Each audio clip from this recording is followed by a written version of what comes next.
What's up, everybody? What's up, world? Hope quarantine's going fine. Today we're gonna watch a video from the series ERICH, Children. It's Eric. What? That says Eric. Eric with an H. Children of immigrants face an identity crisis, from the well-known ABBA and Preach channel. Shout out. Looks like a documentary probably on Eric. I guess that's Preach's real name. I'm assuming. Just gonna go ahead and react to this documentary. Children of immigrants face an identity crisis. Okay, so I'm technically not an immigrant since I'm from Puerto Rico. Puerto Rico is a commonwealth of the United Forgotten States. stepchild. However, I do feel that sentiment right there of an identity crisis, because when you're living here, you don't really know to identify with American culture, and I think it's also an identity crisis when you go back to that country, because then you don't feel accepted there either. So I do feel that there was this author that said that the only time she ever felt at home was on the airplane. Wow. And I feel That's like deep. that hit me, because I'm like, that's kind of how it feels too. You ever notice in movies when the main character goes back to where they're from, there's always drums playing in the background? Yeah. As if like everybody's homeland has drums. Like when they're leaving the States and going back to homeland, like seriously everywhere has drums. Just that's how they greet you everywhere else but here, huh? Without further ado, let's do what it do. Without further ado, Let's do what it do. without further ado, without further ado, without further ado.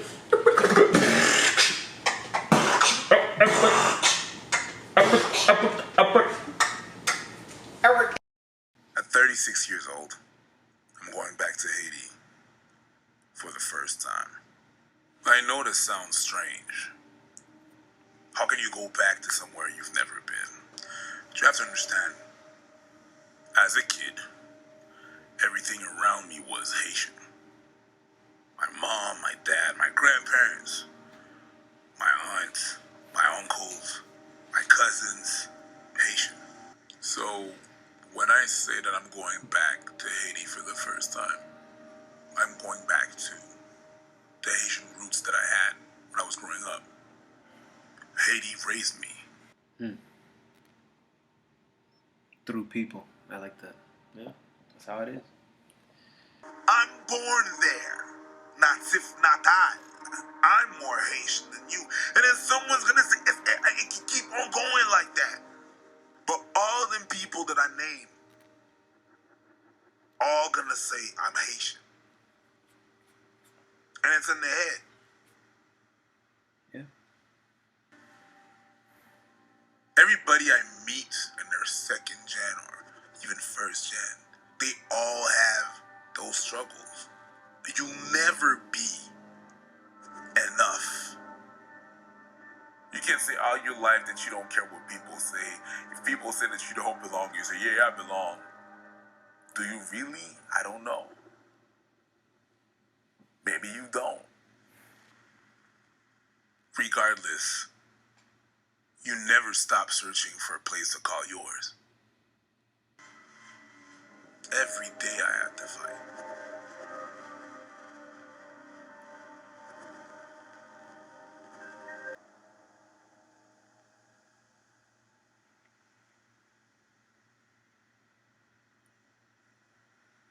I'm gonna say that shot reminds me of Moonlight, and then it cuts to a moon. Word. Yeah, you kind I'm of. 10 years old. It would just be easier if I did not exist.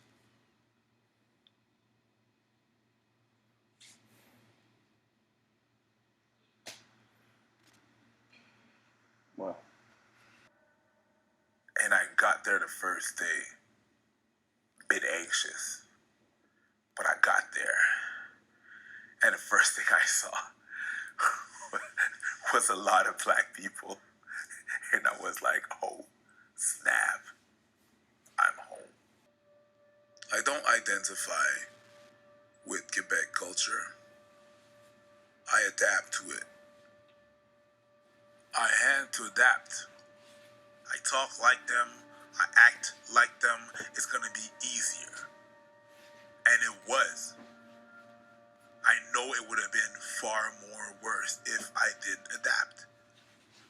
Fait que quand je parle avec eux, quand je rentre dans un magasin, quand la personne avait déjà ses yeux sur moi parce qu'elle pensait X, Y, Z de ma personne, ce qui va arriver, c'est que je vais lui dire « Hey, comment est-ce qu'il va? » Puis juste ça, parce que j'ai utilisé un terme qui leur appartenait, puis je vais leur dire « Hey, comment est-ce qu'il va? » Ça va le désamorcer.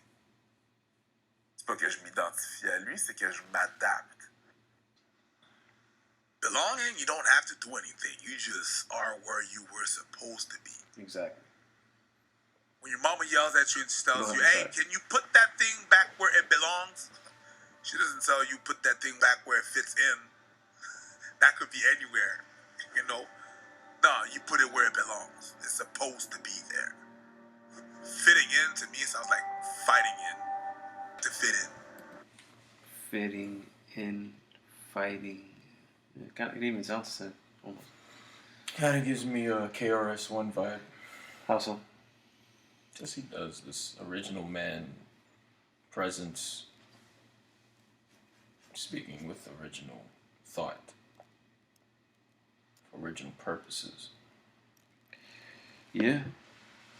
The same vigor, same approach. I won't say stature, but the same carries himself kind of similarly. As KRS? Yeah. Kind of. I get to Haiti. They look at me, they look at the tattoos I got. They look at the dress, they look at what I wear. And they're like, stranger. But that falls quick. Okay? But blood them two quickly. Mm-hmm. To tell you, but it's really just a normal story. Story. It's amazing, just the way the people are lying. It's like the first time that people told me that I'm Haitian. People from here, Natif Natalio, Yodzingyero, Haitian, yeah. And I'm like, yeah, brother, I'm Haitian.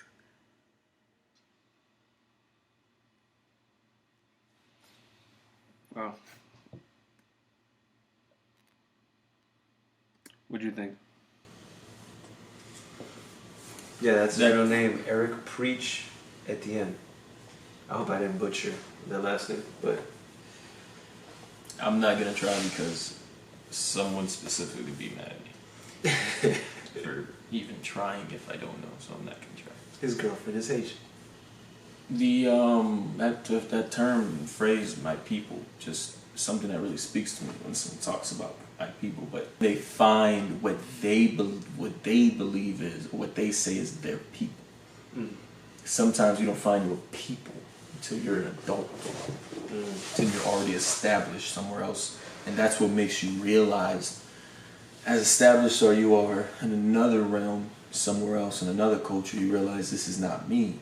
And that culture, whatever your establishments, helps you broaden your horizons and experiences, and helps you experience other things, and you find out that maybe you want to be more into your Italian side, your German side, your Jamaican side, your Haitian side, your French side, your Canadian, your English, Guyanese, Nigerian, Egyptian, you know. Right. Ethiopian. You want to branch out further into your other heritages, or your heritage, you know, and you find out your people were with you the whole time, or you find out your people were waiting for you, or satisfying about that phrase, about those words put together, because it's just an inclusive feeling of refreshing. Just a final refreshment, just a accomplishment. It's a goal reached. It's almost happiness. Right. Because you know now, if you don't know a purpose, you now know the path. Now you know where. Right. And what to focus on. You know where to be. And that's like a huge percentage of the battle of figuring out yourself. Yeah. But no, that was great. I also appreciated the passion as the main face of the whole short film. I'd like to see Ava do the same thing for Ethiopia, right? Is he? Yeah, I guess so. Ethiopian, I believe, whichever country. But that's to say he might have some type of crisis. I'm just saying, just seeing someone find themselves is refreshing. Yeah. You know, it was something that helped me just really furthermore appreciate the culture I am currently assimilating into. I'm still learning Creole piece by piece in the smallest. And there was an episode of Abba and Preach that I kind of just stumbled upon, and I learned Tetswa, which my girlfriend had no idea where I learned that from. Everything, but it's like a very inclusive culture. You know, it's like Spanish speakers, like say like Dominicans or Puerto Ricans. If they don't know you as a Spanish speaker and you speak some unique Spanish phrase, they're like, oh, you know that. Same thing with Haitians. So we're from Miami, Florida. The biggest kind of culture or group of people that you can see here as a collective community would definitely be the Cuban American or even just the Cuban community. And I remember going to school because we went to the same school, and you would see the jokes made amongst them, the way of speaking, approaching life, calling things certain things. You can tell at the end of the day whether they've never been to Cuba a day in their lives just by being raised by their parents, their grandparents, their cousins. They shared something that I longed for and I didn't realize, because until I even went to like someplace like Orlando. I feel like when I went to Orlando, because I've been to Puerto Rico before, but it wasn't until I really went to Orlando into like one of those festivals of Puerto Ricans, that's when it hit. I'm like, my people. That's when it hit, because it was like they also came from Puerto Rico, but they were here in the States. So they felt the same kind of pressure of, oh, you're just what we call a New Yorican, even though you're not from New York. You're not really the same as us because you're not on the island. You're here in the States. So you assimilated to the American culture. You're not the same. But it was just hearing them say certain phrases, certain jokes, certain things, talk, the way you even approach people and talk to each other. I was like, wow, I feel like I'm at home, because this is the kind of stuff I hear my dad say. You get what I'm saying? So it was, that's when it kind of hit me like, so when Eric said that, when he said that it's a place where you belong, you don't have to try. Yeah, there's no fighting to fit in. You're there, and when you just hear the background, you hear the people talking, that's when it hits you like, oh my God, I feel like I'm at home, but I'm outside, what's happening? You heard the drums when he was pulling up, right? Yeah, and so I really appreciated everything he said. You can tell it came from a genuine place. And sometimes like I said, that one quote about being in an airplane, sometimes that's the only place you feel at home. It'd be like that sometimes. But if you can find a place where you belong within yourself, I think that's the biggest growth you can have. True. I'm gonna take a very long shower and just stand there under the water and just think that perhaps my people are not here. I haven't found them yet. That's normal. Or I need to learn to appreciate the people I have now. That's another thing, because I used to hate Miami when I was younger. Hate it. And I'm like, I gotta go here, here, here, here. I gotta move here, here, here. The moment I started traveling, because I didn't get to travel until I was in my late 20s, like in my mid-20s, later 20s. That's when I started to be able to travel and go to the places. I'm like, you know what, Miami's not that bad. Miami's actually probably a lot better than what I thought. Yeah. There's no perfect place. No such thing. You gotta find a place that belongs within yourself, and with the people around you. If, like you said, maybe